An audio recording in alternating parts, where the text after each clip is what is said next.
Mr. Prime Minister, future Prime Ministers, Presidents, future Presidents, ladies and gentlemen. Dear friends of the Patriots group, dear Spaniards. Chers amis du groupe des Patriotes, chers Espagnols.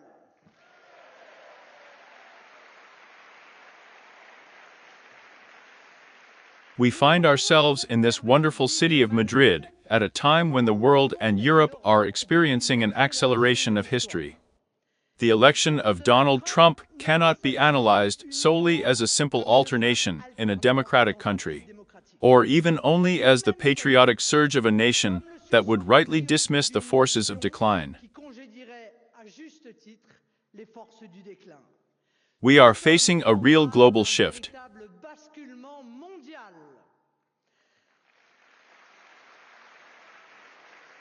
Hurricane Trump is sweeping over the United States, too long stuck in an unbearable and sterilizing political correctness. Already, ties are being forged naturally or compulsorily with the Trump administration, whether in South America, such as Argentina, or El Salvador, as in many countries around the world, and especially in regions in conflict. Everyone understands that something has changed. For its part, the European Union seems to be in a state of stupefaction. The new mandate of Ursula von der Leyen is struggling to take hold, and our deputies note that the voting sessions are more related to the register of engos than legislative work. Mrs. von der Leyen has almost disappeared from the screens, and the American 20th of January had a blast effect on the tenants of the Berlaymont and in the corridors of the European Parliament. It is true that on the Brussels side, all the lights are red. The energy policy is a fiasco and is dragging our economies to the bottom.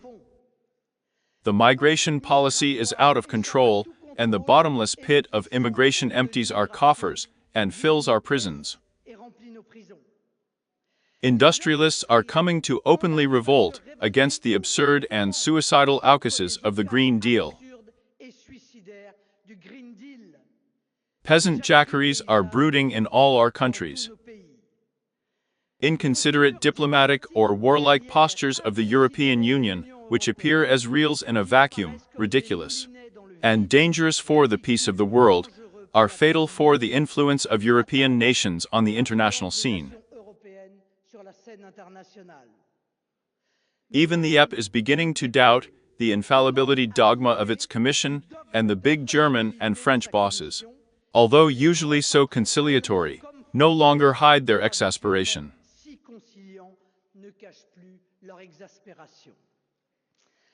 Today, a divide is being imposed that we have theorized in France for a long time, and which was, in France, the foundation of our victorious European campaign, power against decay.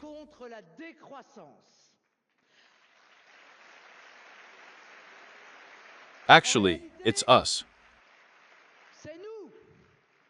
It was we, patriots of the nations of Europe, who were right.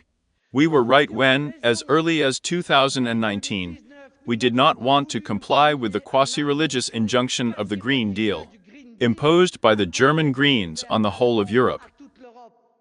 We were the ones who were right. We were right when we refused the logic of the Migration Pact, which is a planned demographic overwhelm project of Europe. It was we who were right when we did not want to reduce Europe to a big market, but to consider our continental vision as a community of history and civilization, as a space for fraternal cooperation between our peoples. An entity of coordination and action respectful of each one is fruitful for all.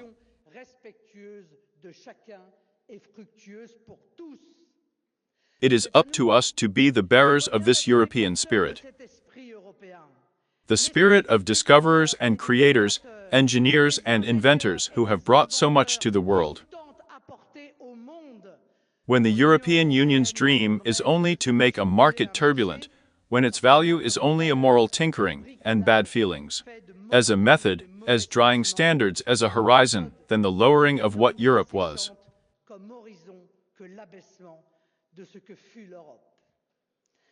During the last mandate, the European Union caused our countries to enter a triple decline. An energy decrease is, for example, the ideological refusal of nuclear power. An industrial decline is the prohibition of thermal engines. An agricultural decline is the reduction of yields and cultivated areas, and those voluntary, and even authoritarian of our herds. And if that wasn't enough, the supposedly progressive European Union has left Europe on the sidelines of all the major technological revolutions that are emerging on the threshold of this third millennium.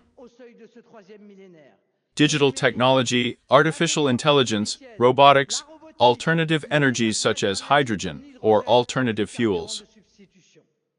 While she professed globalism, she did not take an interest in the world maritime routes, yet essential to our sovereignty of supply, leaving China to unfold its Silk Roads project.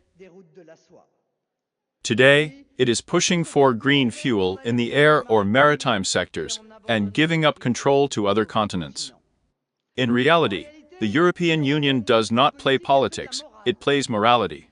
She has no vision for the future, she only has immediate good feelings. The Draghi report, like the recent competitiveness compass, carries with it, moreover, a late admission and little followed by effects of Europe's stall because of the European Union. So, what is MAGA? Make America Great Again, if not a call for power based on nations, on each of our nations.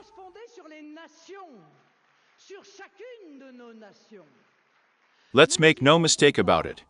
We must understand the message that the United States is sending us and, in reality, the world. MAGA, which presents itself today as the rallying cry of these Americans who are proud of their country again and sure of themselves, interpret themselves for us Europeans as a challenge of power. This is a solemn warning to the European Union. It is time to review its diminutionist software and, because it is one of the factors of our collapse, its immigrationist project. But is this mental city that is the European Union, locked up in its glass buildings and locked up in its globalist ideology, only capable of it? At a time when the center of gravity of the world seems to be moving away from Europe, the Americans are telling us in a friendly way, be strong, and for that, be yourselves. Refuse repentance, the bad conscience that wokists and defeatists unite. Turn away from fatalism and any resignation. Cultivate at best the qualities that lie dormant in you to give your peoples, your countries, your civilization, and the world the best of yourself.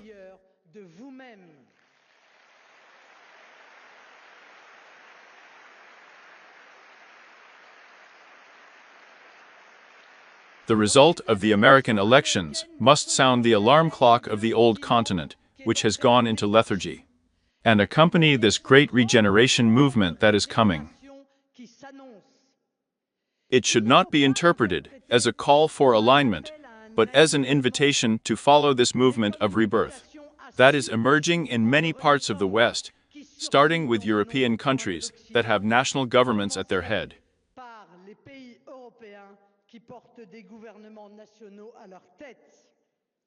In fact, my friends, this challenge of power that is proposed to us is in reality simply an exhortation to existence. Existence in the world to come, in the history that is being written. And in this new context, we, the nationals of Europe, are the only ones who can speak to the new Trump administration. With the Americans, we respect each other, and above all, as patriots, we understand that a leader is committed to defending his people. Everyone in our countries, and collectively in Europe, our national parties are ready for this. Time is running out for us in this millennium that is coming upon us, which sees everywhere in the world the natural awakening of the peoples of the world, inventive and conquering peoples, peoples who believe in the future.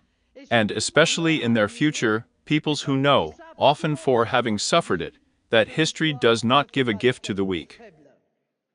For us Europeans, history teaches us that it was not Europe that generated the power, but the nations that compose it.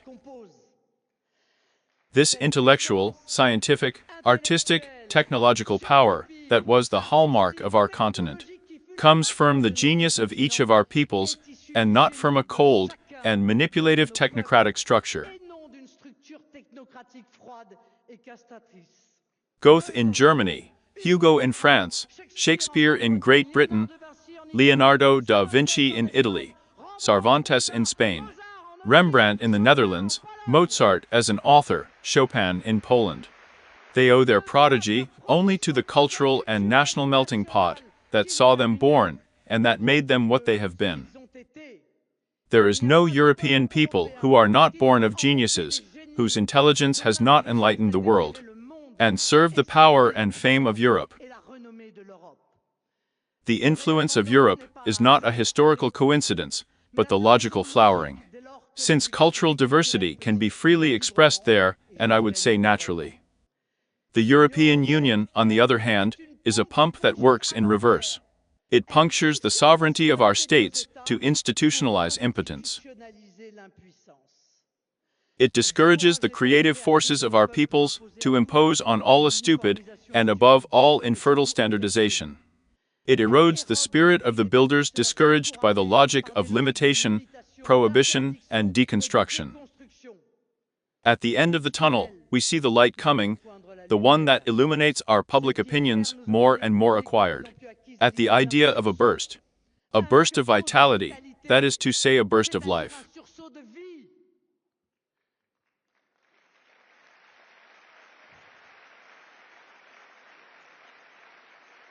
Each election that comes to Europe sees the dominoes fall one after the other, as if the political game is aligned in an inexorable movement.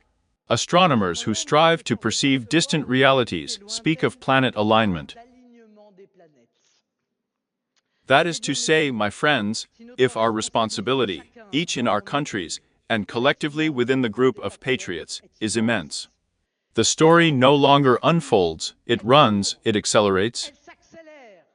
And because we are moved by the love of our peoples and our countries, we will be ready to take up this historic challenge. Long live France, long live Spain, long live the nations, long live the real Europe, long live the patriots for Europe.